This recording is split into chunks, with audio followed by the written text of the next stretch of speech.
हर हर महादेव, जय शिव शंभु। गुप्त नवरात्रियों में चतुर्थी तिथि है। चतुर्थी व्रत गणेश जी महाराज को समर्पित है और गणेश जी महाराज के साथ साथ जो गुप्त नवरात्रि का चौथा दिन होता है माता भुवनेश्वरी को समर्पित होता है।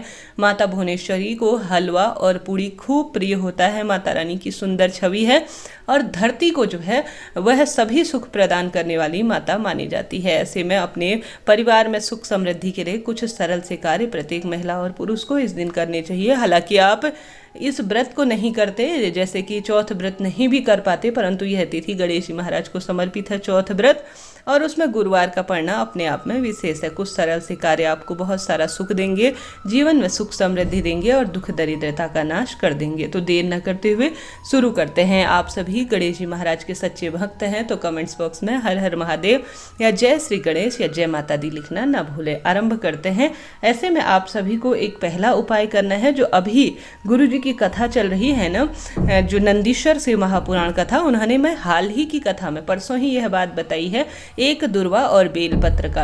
यह सरल सा उपाय है परंतु यह सभी मनोकामनाओं की सिद्धि के लिए है। तो पहला उपाय आपको यह दोबारा से याद दिलाना चाहूंगी। इस उपाय को करने के लिए मात्र एक दुर्वा और मात्र एक बेलपत्र की आवश्यकता है। जल का लोटा और महादेव के पूजन में जो सामग्री लगती है उसे लेकर मंदिर चले जाएं। पहला उपाय करने के लिए उत्तर दिशा या पूर्व दिशा की ओर अपना मुख कर लीजिए। इस दिन जो है यह उपाय करने के लिए सर्वश्रेष्ठ माना जाएगा। आप सभी को यह दुर्वा और एक बेलपत्र, सबसे पहले आप सभी को बेलपत्र समर्पित करनी है शिवलिंग के ऊपर, उसके बाद दुर्वा समर्पित करनी है, फिर धीरे धीरे जल की धार इस दुर्वा और इस बेलपत्र के ऊपर श्री शिवाय नमस्तुभ्यम कहते हुए आपको समर्पित करनी है। गुरु जी कहते हैं कोई गांठ संबंधी परेशानी है, कोई शरीर में भारी रोग हो गया है, भारी परेशानियां पीछा नहीं छोड़ रही हैं, तो इस जल की धार को बहते हुए अंतिम छोर में आपको समेट लेना है, अर्थात किसी भी बर्तन में हल्का सा निकाल लेना है, धारण कर लेना है, कलश में भर लेना है। फिर वहीं पर बैठकर महादेव का स्मरण करना है कि महादेव जीवन में भारी तकलीफ है, बच्चे दुख बीमारी से जूझ रहे हैं, उनका निवारण करना है। ऐसी प्रार्थना करते हुए जो बच्चा पीड़ित है उसे आचमन करवा लीजिए, जो बड़े पीड़ित हैं उन्हें आचमन अर्थात थोड़ा सा जल की मात्रा ग्रहण करवा दीजिए और आप भी ग्रहण कर लीजिए। तो ऐसे में आप सभी को यह पहला उपाय जो हाल की ही कथा में नया उपाय बताया है यह कर लेना है, जो अपने आप में विशेष है। गुरुवार का दिन है, आवश्यक रूप से सरल सा उपाय आप सभी को करना है। हम सभी जानते हैं गुरुवार के दिन बहुत अधिक शुभ माना जाता है इस तरह के उपाय करना, इसके पीछे बहुत बड़ा कारण भी माना गया है। गुरुवार के दिन चने की दाल हो या गेहूं हो बहुत विशेष उपाय के रूप में जानी जाती है।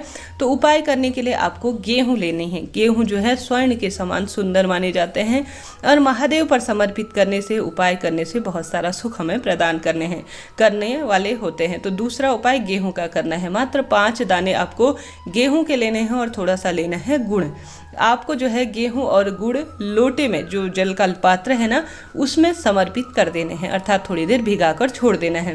अब आप सभी को चले जाना है महादेव के मंदिर में। वहां पर आपको आसन का विराजमान करते हुए, बैठते हुए सबसे पहले गणेश जी महाराज की पूजा करनी है। चाहे तो जो गणेश जी महाराज अलग से विराजमान होते हैं ना, उनकी आप पूजा करें, नहीं तो जो शिवलिंग पर विराजमान होते हैं उन पर भी आप सबसे पहले गुड़ और जो गेहूं है वह मिश्रित जल जो है समर्पित करेंगे। उसके बाद जो है आप सभी को यह जल माता अशोक सुंदरी, श्री गणेश जी महाराज के साथ साथ कार्तिकेय जी भगवान, माता रानी का हस्त कमल से समर्पित होते हुए गुड़ और जो यह गेहूं से मिश्रित जल है शिवलिंग के ऊपर समर्पित कर देना है। अंत में जो गुड़ के छोटे छोटे टुकड़े या गेहूं के जो दाने बचते हैं वह गणेश जी महाराज और महादेव के शिवलिंग के ऊपर आप समर्पित कर देते हैं। तो आप सभी जानते होंगे रवि ग्रह से गेहूं जुड़े होते हैं, गुरु ग्रह से जुड़े होते हैं। गुड़ और विशेष रूप से गुरु ग्रह का अपना एक विशेष संबंध है। तो सरल सा कार्य आप सभी को बहुत सारा सुख देने वाला है। वहां पर बैठे महादेव से प्रार्थना करें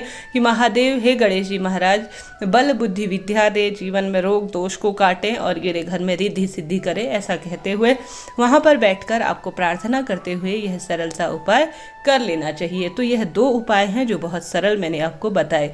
अब जानते हैं रोटी का सर्वश्रेष्ठ उपाय, जो खास तौर पर चौथ व्रत के जो महीने की चौथ आती है ना, उन दिनों ही किया जाता है, बहुत लाभ देता है। आप सभी को मात्र 2 रोटी बना लेनी है, ठीक है। परंतु रोटी जो है आपको अधसिकी बनानी है, एक तरफ सेकनी है, एक तरफ कम सेकनी है। इसके पीछे गहरा रहस्य छुपा हुआ होता है। आप सभी को 2 रोटी सेक लेनी है। एक रोटी आपको अधसिकी सेकनी है और दूसरी भी आधी सेकनी है, अर्थात एक तरफ से पूर्ण रोटी सेकनी है, दूसरी तरफ से आधी ही रोटी सेकनी है। इस बात का ध्यान रखना है। अब जिस साइड से आधी सिकी हुई रोटी है ना, जिस साइड से आधी सिकी हुई रोटी है, उसमें आपको काले तिल और गुड़ पूर्ण रूप से रख देने हैं। थोड़ा अधिक मात्रा में आपको रखने हैं और दोनों रोटियों को आपस में चिपका देना है। अब जिसके लिए यह उपाय कर रहे हैं, जैसे अपने बच्चे के दुर्भाग्य को दूर करने के लिए, उसे हर एक कार्य में उन्नति देने के लिए, उसकी रोग कर्ज मुक्ति के लिए, उसकी जो है सब कार्यों में उसकी सफलता के लिए उन स्पर्श करा लीजिए उस रोटी, और जो आपने अधसिकी 2 रोटियां बना रखी हैं उसका। अगर पति के लिए कर रहे हैं तो उनका भी स्पर्श करा लीजिए। स्वयं की दुख बीमारी दूर करने के लिए कर रहे हैं तो भी स्पर्श करते हुए आप जो है अपना नाम गोत्र बोले और कुबेरेश्वर महादेव का नाम लेते हुए आप सभी को नंदी महाराज को इसे खिला देना है। यकीन मानिए आपके जीवन की दुख तकलीफ, रोग दोष कष्ट तुरंत मिटेंगे और मनोकामना पूर्ण हो जाएगी। बहुत सरल सा उपाय है, कुछ भी इसमें लगना नहीं है। सुबह सुबह हमारे घर पर रोटी बनती ही है। रोटी जो है सबसे पहले जो है वह सूर्य ग्रह से मानी जाती है, अर्थात जो गेहूं होते हैं वह सूर्य ग्रह को मजबूत बनाने वाले माने जाते हैं। और साथ ही जो काले तिल होते हैं वह राहु शनि संबंधी पितृ संबंधी परेशानी को दूर करते हैं। गुड़ जो है वह गुरु ग्रह से संबंध रखता है, सूर्य ग्रह से संबंध रखता है। और चौथ व्रत के दिन गेहूं से संबंधित उपाय बहुत जल्दी फल देने वाले होते हैं। तो मैंने आप सभी को सरलतम 4 उपाय बताने का प्रयास किया। कोई एक सरलतम उपाय अपने लिए चुनिए और अपनी पूजा आराधना को संपन्न करें। वीडियो में कुछ भी आपको पूछना हो, समझना हो, जरूर से पूछिएगा। आपका अपना चैनल है। जय श्री राधे, हर हर महादेव।